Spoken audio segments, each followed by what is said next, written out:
Hey, how's it going? Welcome back to yet another CarMiZa video. In this video, I describe and show how I got up to this point with the toolkit.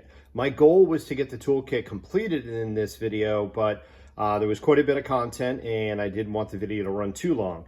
The next video will be coming out very soon, and that one will have the remainder of the items to get the toolkit finished. So with that, let's go ahead and dive in. All right, so I recorded that intro when all of this was done in the future. So hopefully it all comes out well and it looked good. And here is the piece after I got it back from James. He did the welding, my son-in-law, and everything came out really nice. I'll flip this over here in just a moment and show you that. I did already notch. You can see where I cut this right here because I know that it was going to hit the spare just a little tiny bit. This is going to be fine because the cables for the NOCO go on the bottom and then the NOCO sits on top of that. So that'll be fine. We'll get the magnets mounted here in just a moment, put this in, make sure it fits okay, see if I need to trim any more off that, but that I think should do it. So looking at this on the back side, here is what it looks like. And excuse me, you can see the caps are on all the posts. Everything was, I believe, TIG welded. You guys might know better than I, but welding aluminum is not super easy, especially when it's 1/8 inch. But everything came out really good, super solid. He did a great job. I've got it all cleaned up. So the next thing I'll do is we'll get the magnets screwed in, and then we'll go ahead and mount it in the car and do the first test fit. If you did not see the last video, I tapped all of these, drilled and tapped for the threads for the magnet, and then this is what it looks like when the magnet is installed. These are 125-pound neodymium, so they're really strong. I may have to go a little bit smaller on the magnet, but I figure we'll start with this. Another little detail, I put some masking tape over the magnets just to make sure I don't scratch the wheel, especially when I'm moving it around and positioning it. All right, here we are with the piece sitting in the spare tire. I could not be happier with the way this is coming out, knock on wood. It is extremely solid. I had to take it in and out a few times. I did end up, let me see if I can get the camera in there. I ended up having to open that up just to touch more, this corner, and it's right up against the wheel, which is fine. I'll probably put a little bit of just like trunk liner carpet on the back of this just to make sure it doesn't rub against the wheel and scratch it. But the magnets I used, the way James welded everything, it came out, it's really flat. One of the concerns we had was it warping. It did have a little tiny bit of distortion just because you're putting a lot of heat on a thin, sheet of metal. I was able to tweak that a little bit and I got it ruler flat. It's kind of tough to tell right now, but I took a straight edge and ran it this way, angled it, and the thing is within a 1/16. So really good. And I'm shaking the whole car by just shaking this thing. It's very solid. It's not going to move, but it is easy enough if I need to. I can lift up on it. Got a bad angle here, but it does obviously come out. But it's perfect in terms of it being solid enough where it's not going to just fly out of as I go around corners. But I can pop it out. And again, for those of you who didn't see a couple of my last videos, the actuator is also held in with a magnet. So the way that I built that box, the actuator goes in, locks in place. So really happy again with this so far. So what I need to do, there's a few little tweaks I'm going to do on this box, very little. Same thing here. There's a couple of these edges I'll clean up, even though again it's going to be carpeted with carpet that's a 1/4 inch thick. You'll never see any of the imperfections. And the biggest thing I need to do still with the toolkit is we're going to build this area out. I've got a few different ideas on how I'm going to do this. I built the straps, and then there's a kind of a backing plate right there because I'm likely going to do something with fiberglass in here, or maybe even some hard cardboard. You'll see that in just a moment. So let me give a little bit of thought to what I'm going to work on next, and we'll go to the next part. One other quick thing I wanted to mention, because it's just flat magnets up against the wheel, I can spin this without a problem. So if I take it out, put it back in, and it doesn't line up perfectly, I can just rotate the toolkit separate of the wheel and get it perfectly aligned. I've got it really straight, I think, now, but obviously it's going to go in and out several times. Okay, it's the next night, and here's what I've got. A lot of this that I'm working on, I don't have an exact precise plan at this point. I had a few different ideas, kind of rough ideas, but in my opinion, it's really tough to design this to the nth degree unless you're doing CAD or something like that, or 3D printing something, which again, I'm absolutely opposed to. I'm sticking with the old school, traditional type of build here to be period correct. So here is, by the way, the piece outside of the car. If I lift up, I can lift the whole wheel. That's how strong the magnets are. But again, I am able to release it, grab one side and grab the other side, pop it off, and it comes right up. So here's what I've got for the next part. I've cut 1/4 inch by 1 inch pieces of MDF. I've already dry run these in place in this area, and they fit really nice. And then the fire extinguisher will lay in there at the correct position. So let me go ahead and put those in. I'll show you what it looks like. All right, and that's what the pieces look like. They're just sitting in there for now. And you can see, obviously, I've got the nice curve based on the 1 inch strips and the aluminum straps. What I'm gonna do, I believe, again, I'm gonna kind of plan out the next, 8 or 10 steps. I'm probably gonna use a 2-part epoxy to epoxy the MDF strips to the underside of the aluminum ribs. I'll get those in place. And then this, I'm gonna fiberglass resin this. You'll see this coming up. But now when I take the extinguisher, I'm trying to do this one-handed very carefully. I'm trying not to scratch this, obviously, as you can see, I've got it all taped up. So when I get this into the correct position, I've gone through and measured this, obviously. I did this several times before I cut. I've got a perfect gap for my carpet, which is between 3/16 and 1/4 of an inch. So everything is good there. My height is good. If you watched one of the recent videos where I took a piece of foam, kind of rounded piece of foam, actually probably have it. So here it is. So basically I am below that.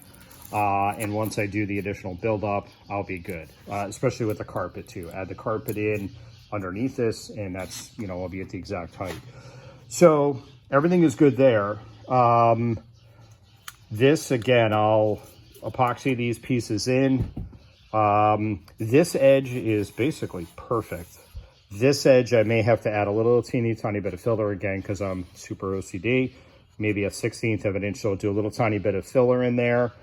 But otherwise, I'll epoxy resin this and I'll be good. But now I've got to figure out what to do with this section. So with that, let me give it a little thought and I'll get right back to you. All right, it's a few days later. I've been busy with a bunch of things. I got the E55 out of storage, went through some rain, which is pretty rare here in Arizona, but it got filthy. So I'm doing some things on that. There'll be a bunch of videos coming on that car as well. But back to CarMiZa. So initially, last time we met, I was going to use an adhesive to bond the MDF strips to the aluminum. I don't know what the heck I was thinking. I am far more interested in using a mechanical fastener. So I've got a bunch of screws, nylon nuts, and washers ready to go. And this is a bunch of work, right? And it's completely overkill, but again, that's the way I roll. So I will go ahead and begin by drilling an 1/8 inch hole in each of these. And obviously these lines here indicate where the ribs are, center of the ribs. And again, I'll start by drilling a pilot hole in these strips.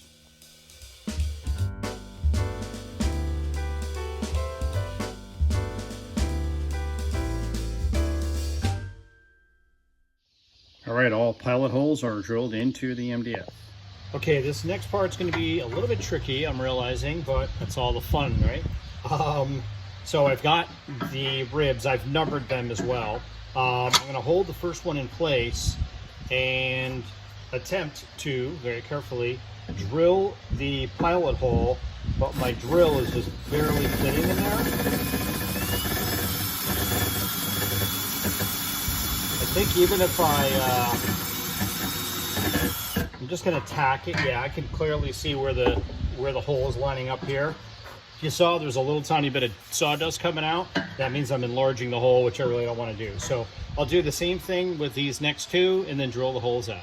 Okay, next thing I did was open up those holes in the aluminum to accept the diameter of the screw. Anytime I drill a hole in aluminum, it's going to leave a pretty nasty burr, so I use this deburring tool. Thanks again, Joe Schmo. On the back side, this one I can get to on the back side, but these I cannot. So what I'll do here is, and Joe Schmo, tell me how bad this is. I'll take a razor blade and just basically, you can see I've done it on that one to clean up the aluminum. That one's really nasty, and I'll just very carefully, I'm trying to do this left-handed, but basically push the burr out of the way, maybe re-drill it just to make sure I've got a good clean hole. All right, the next step is going to be to countersink the MDF because of the flathead screw that I'm using. And to do that, I've got my countersink set up. I've got my drill press locked in place. I've already set my depth, so it's locked in place. Now I just go through and open up.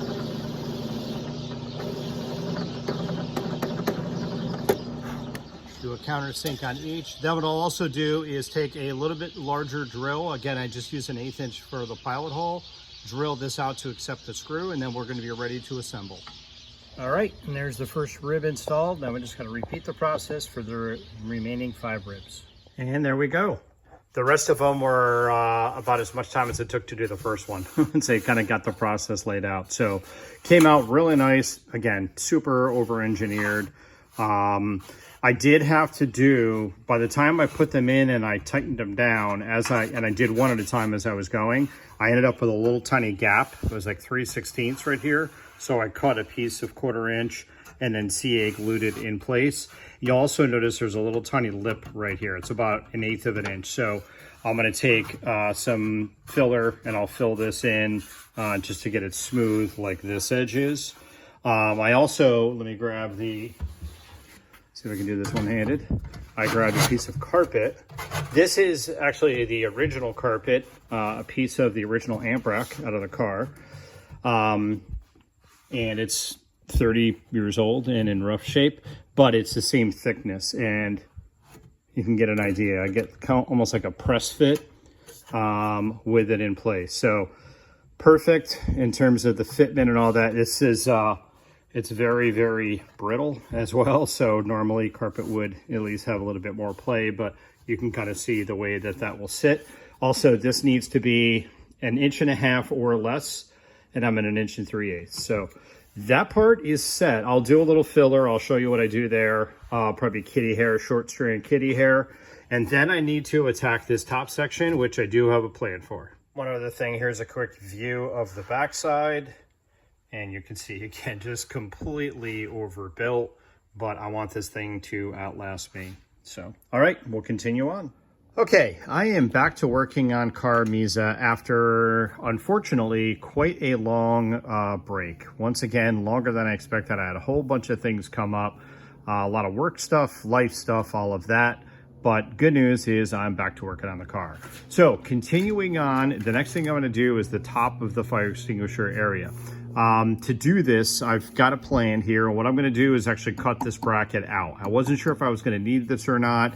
And while James was welding, I had him do all the welding and add this. I'm actually just gonna take my angle grinder, I'll cut the welds off, I'll grind it down, get it down smooth, and then I'm gonna build this whole area up with fiberglass. All right, so I cut off the welds, removed the bracket, as you can see, and then came in with an angle grinder and got the surface down. Now I'm just gonna take a DA and clean this up. The next thing I'm gonna do is build a piece of MDF that mounts to here and gets fiberglassed in, so you'll never see this. But again, kind of picky about attention to detail. I wanna make sure there's no high spots.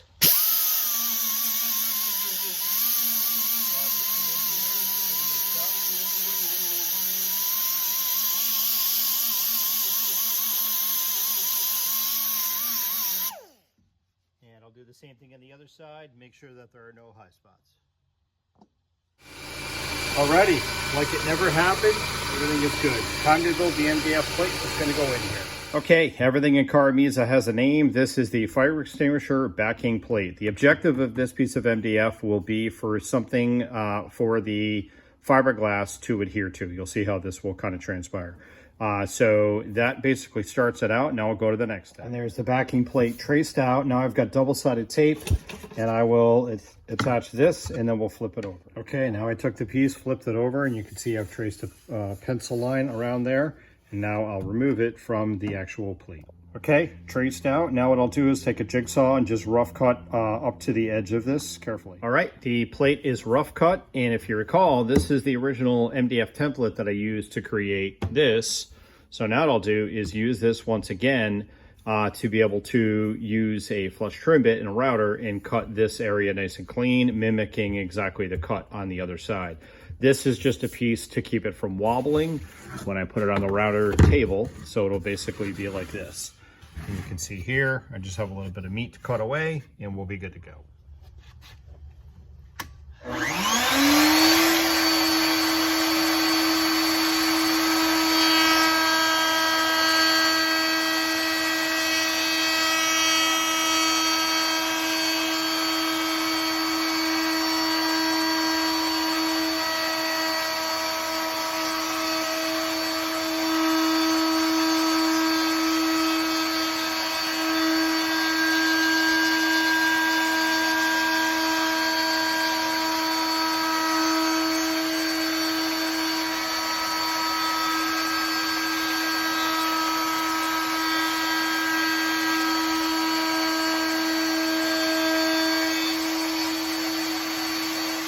All right, got it flush trimmed. If you notice also, I rounded this edge. I'm gonna do some lighting in here, and I don't quite know what I'm gonna do yet, and I wanna make sure I have enough room for that, but also enough kind of meat here for the fiberglass.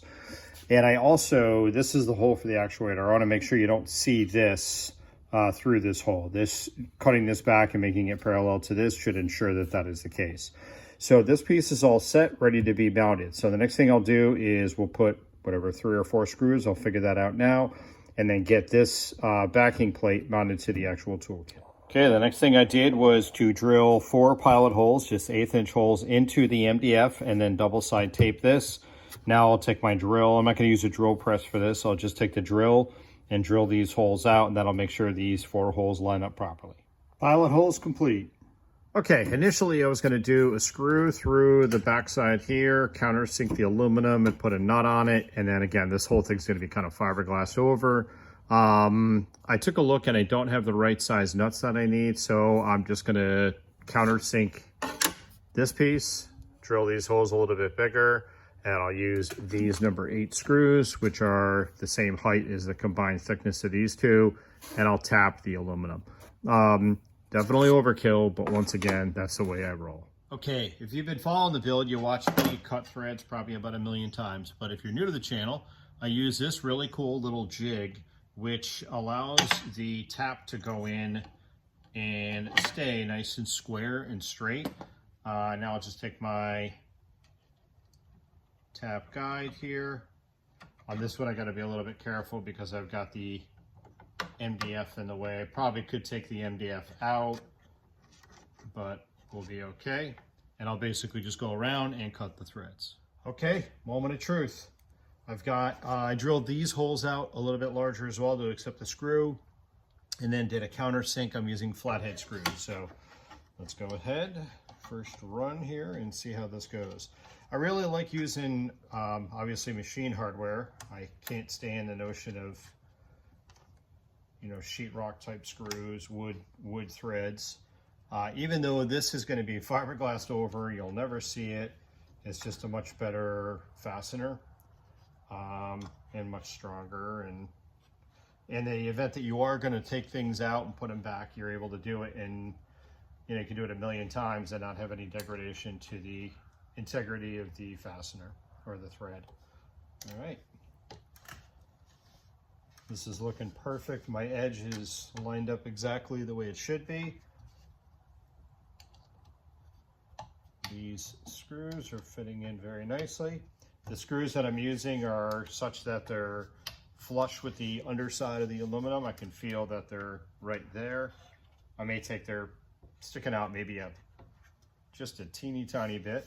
I may take just a grinder or a sander and just kind of sand down the heads or the back side of the bolt. But I can see looking in here, everything is properly lined up. It's the way it should be. So we're good to go with that plate, and we'll go on to the next part. Okay, and here's a quick shot from the top. If you notice, you really can't see anything because it mimics the exact same perimeter because of how careful I was to line everything up. Here are the tops of the screws. I went through with a just a 40 grit sander and sanded the heads off, or again, not the heads, just the threads. They're perfectly smooth. Everything looks great there. So that part is good to go. Okay, it is a couple of days later, but hey, at least I'm out here, right? I got to get back into being consistent and working on the car. One other quick thing that I did is came up with this idea. Just drilled a bunch of 3/16 holes, laid the grid out very carefully to make sure they're evenly spaced out. This will allow the fiberglass resin, kind of the liquid, to drop into these holes and stick a little bit better, just to offer a little bit better adhesion. I also scuffed this with 40 grit just to get kind of a more raw surface. All right, from here, we'll go on to the next part. All right, so the next thing is to consider the spacing that I need for the carpet. So if you notice in here, I just took a piece of, this is again, the original carpet from Earl's Trunk. I have a bunch of this left over. I cut a piece of this just to represent that thickness. Then on this whole head of the extinguisher, I'm going super old school here, I double side tape some carpet. This is trunk carpet, or basically just unbacked like ozite, which is a little bit thinner than the other stuff. So I've got a piece of fleece. I'm gonna double wrap this. Then I'm gonna take heavy duty tin foil, wrap the whole thing and just kind of mold it to get the overall shape. So I'll grab the tin foil, get that on there, and I'll show you what it looks like. All right, let's do this live. What have I got to lose, right? Going super old school again. I've got heavy duty tin foil. We used to use this all the time for doing fiberglass work, or I did at least. So I'm gonna basically take this, like a baked potato, right? And I'll squeeze it around these parts, shaping it. I may do another layer as well. I've got to be careful too that I don't pull the pin and accidentally set off the fire extinguisher. That would not be cool. But I think this is going to work. So let me go ahead and continue getting the shape of the head of this and check back in with you in just a bit. All right, I put some tape around it as well. Project Baked Potato was a success. Don't laugh. This is, again, so old school. Today, I'm sure there's other techniques, but I'm staying true to the era when I'm doing this build. So get everything all masked off because our next step is going to be laying in the fiberglass mat, and then we're going to resin this as well. But let's take a look and see how it looks in the toolkit. Alrighty, fits like a glove. And you can see the spacing around there. Everything looks good, and I've got my spacing still because, again, I've got a piece of carpet underneath this just to represent the thickness of the bottom. Same is true back here. And then once I get this fiberglass in, we'll be able to do the entire thing in carpet underneath, and it should fit like a glove. You can see it even goes in there, so we're good to go. So the next part is going to get to for me to take the fiberglass mat, and I'm going to wrap it around the backside of this and then put it through the top, and then we'll be able to resin this to the backside. Okay, and before putting it into the fiberglass mat, I applied some pan cooking spray, which I use as a release agent for the fiberglass. And here's what it looks like with the fiberglass mat in place. This is the real heavy duty stuff. If you've been watching the series, I use this on the trunk lid cover where the iPad is. And this basically molds really nicely. The extinguisher is just sitting there, and it's pretty late tonight and it's kind of cool out. So tomorrow I'll take a quick break during work and I'll set up my work table and I'll apply some fiberglass resin. You can see that's laying in there very nicely. And I'll actually resin it when it's sitting like this, apply a layer of resin, and then once that cures, I'll flip it over and I'll put another layer of matte, and I'll go right up to the edge of this wood and apply resin there, and then that should be good. We should be solid on that part. All right, let's get into the fiberglass resin. If you followed my channel and the build, you've seen me do this before, but for any new people, this is a cool little trick. I don't have any fancy measuring cups. I just use, here's an old sour cream container. I used this measuring cup. I added 5 ounces of water, poured it in here, marked a line where I've got 5 ounces. This way I can tell for sure that I've got the correct amount in there. Also, I don't use any kind of crazy, super high-end fiberglass. If when we get in the dashboard, we're going to be talking about epoxy resin, but for this type of part of the build, I'm just using this Bondo stuff I get at Walmart. Okay, got my fiberglass resin mixed up. I vary the amount of MEKP based on temperature. I don't know if anyone else does that. It's a little over 80 degrees right now, so I did 14 drops per ounce and just counted those out by hand. I realized too, when I go to do this, I'm basically doing it, you know, the gravity is going to basically keep it from sticking a whole lot. I'm going to get a bunch dripping out, but I'm okay with that. What I'm just trying to do is get the general shape. And then once this cures, I'm going to pull the extinguisher out and then add some more resin from the top. I'll soak this as best I can now. And then I'm going to do, again, a second layer of matte on this bottom side as well. And this heavy weave stuff works really good for this kind of thing. It doesn't fall apart as you paint it, which is handy.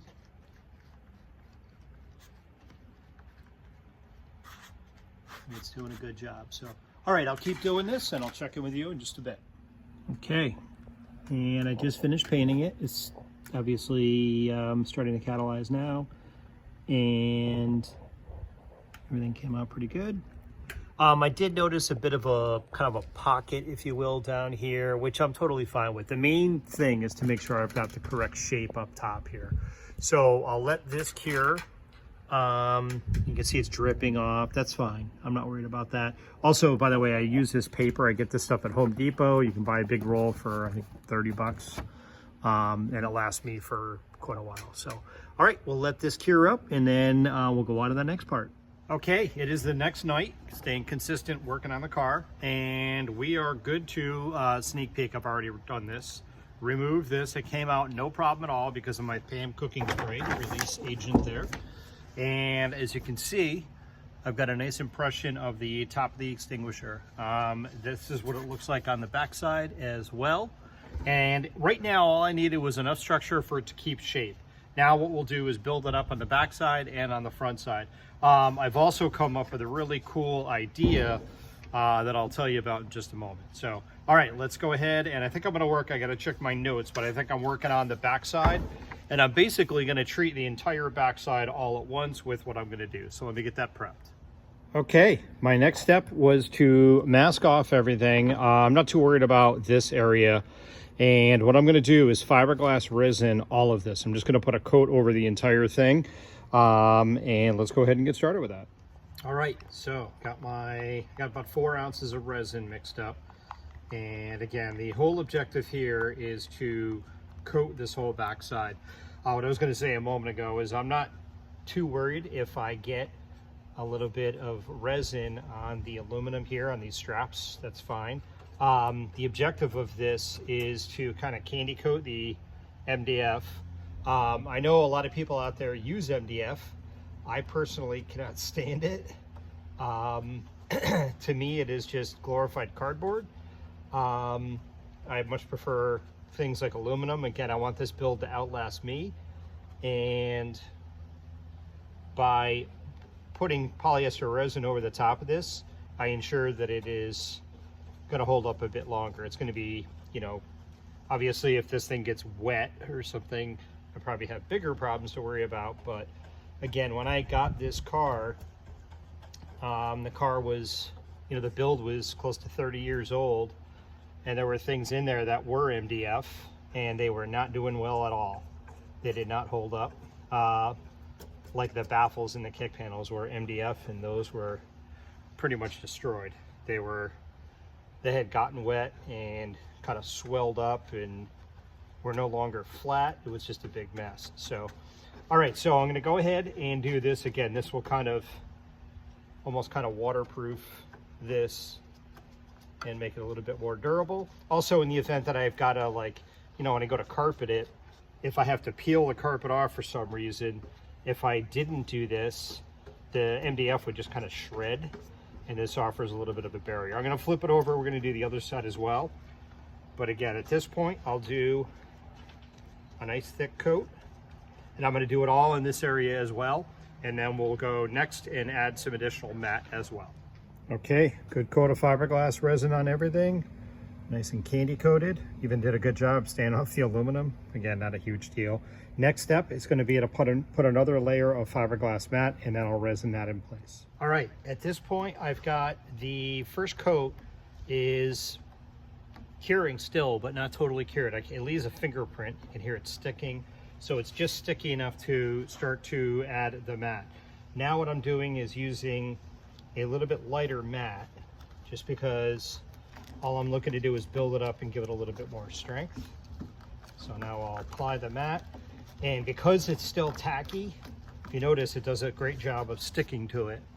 And I'll trim back what I don't need, go grab my scissors, and now I'll just run around and resin this whole piece. All right, I'll bring you along for this part as well. I trimmed the fiberglass mat just to get it close to the right size. And then once I'm done with this whole process on the back side, I'll kind of do like a cleanup trim. And the last step, one of the last steps for this underside, is going to be where I will paint it all, kind of like I have on all my other parts, like a flat black, just to kind of finish it off. So,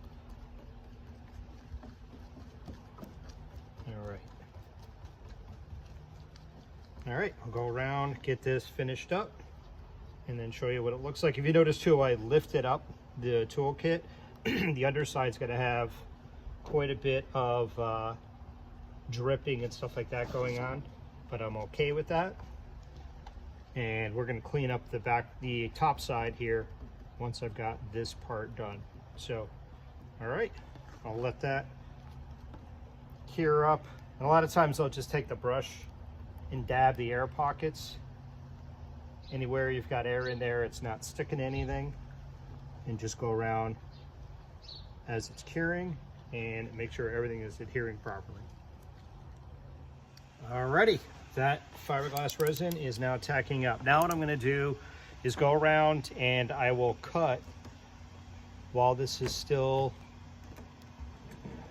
a little bit soft, the excess, peel up my tape, and you can see how nice and clean an edge I'll be able to get. It's not critical that I keep this off of the aluminum, but I'm kind of a neat freak, so I will do my best to do that. And as I go around and cut that edge, I'll be able to remove it and get a nice clean edge like that. Alrighty, with everything trimmed off and ready to go on the back side, the last thing I'm going to do is a nice thick layer of long strand fiberglass chopped mat, what I call kitty hair. This will build this up, give it some good strength. For something like this, I prefer long strand over short strand. And the objective here is just to, again, give it more thickness and strength. Again, kind of my test for like how crazy do I need to go with this stuff is, imagine I upholstered this, right, with it's technically called unback carpet, but it's a heck of a lot thicker than like ozite. And this stuff is really strong.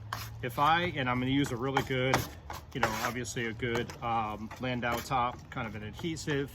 If I upholstered this whole entire thing and for some reason needed to peel it all off and redo it, I want to make sure that there's no chance the thing is going to fall apart. That's kind of my litmus test, I would say, to determine how strong I want to make this.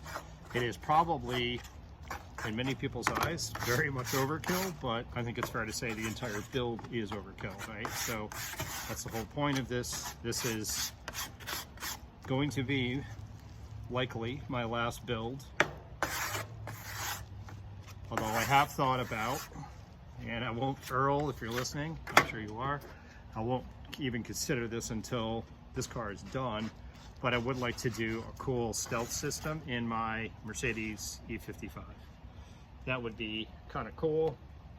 My Thunderbird that I had was very much a stealth system, and this car is not. This car, obviously, CarMiZa is just 100% anything I can do to make the best possible sounding car I can, regardless of what you see.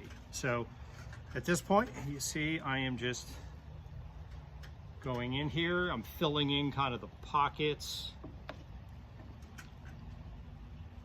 There's no, right or wrong way per se to do this.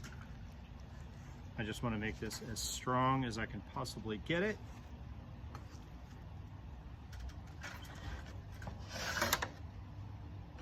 And hopefully the lighting is okay. It's past dusk, I would say. Getting a little dark out here.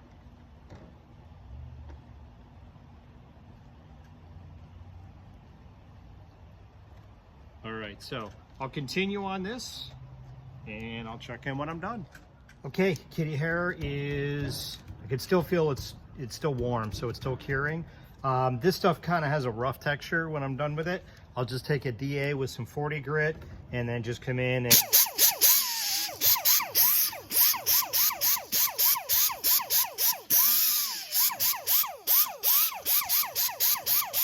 just go around like that and just knock off the high parts. If I really wanted to, I could put another coat of resin and matte on it, but I'm not going to go there. I'm just worried about the strength, and that's super strong at this point. Turns out I did worry about it, and I put just a coat of resin on it, and it's tacking up. Everything looks good. I also am good with it spilling over here for the final coat, especially along this edge, just to make sure that the MDF is completely sealed up. So I'll take a final look at this backside, make sure everything is good. We'll flip it over and continue work on the top side. All right, so with that, I'm gonna go ahead and end the video here. We'll leave it a cliffhanger. Again, the next video will be coming out very soon with the remainder of the steps for the toolkit. I wanna thank you very much for watching, all the views, support, all of that. Great comments coming back about the car. I really appreciate the support, the ideas, all of that. If you do have any questions, certainly let me know in the comments. And if you have not already, please like and subscribe. Thanks again for watching, and we'll see you soon.